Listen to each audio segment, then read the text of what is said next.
So when school authorities tell a mother, as you already heard, that her son is sick and needs to be on drugs, how in the world is she to know that that is simply a lie?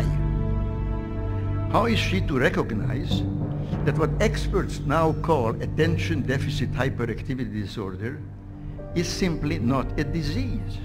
Now, such a mother is not an expert in the history of psychiatry.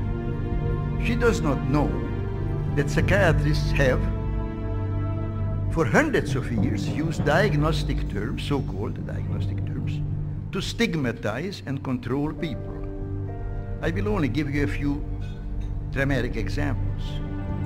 When black slaves in the South ran away to freedom, it wasn't that they wanted to be free.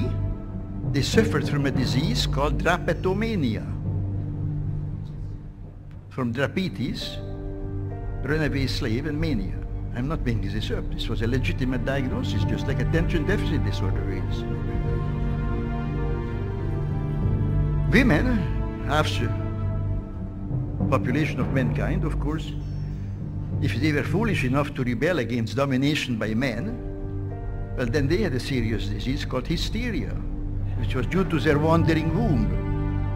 Now, none of those behaviors was ever a disease, and of course it's not a disease. But nor is attention deficit disorder a disease. No behavior or misbehavior is a disease or can be a disease.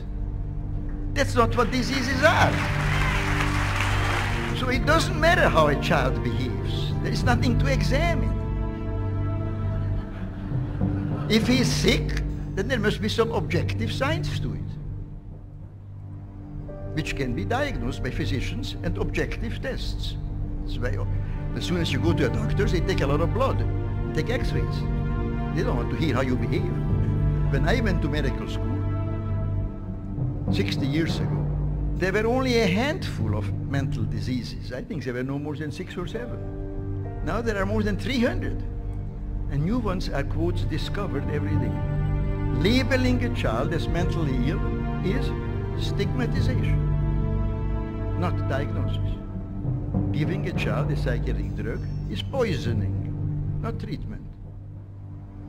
I have long maintained that the child psychiatrist is one of the most dangerous enemies, not only of children, but of adults, of all of us who care to the most precious and most vulnerable things in life.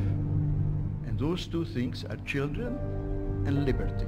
So, diseases are malfunctions of the human body, of the heart, the liver, the kidney, the brain, and so on. Typhoid fever is a disease. You all know that, you don't question that. Spring fever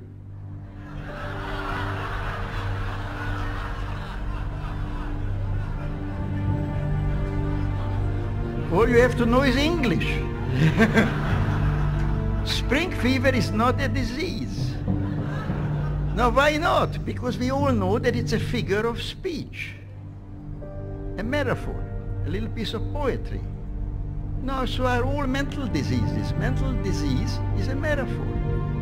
The task we set ourselves to combat psychiatric coercion is important. It's a noble task.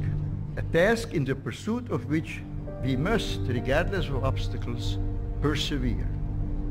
Our conscience commands that we do no less.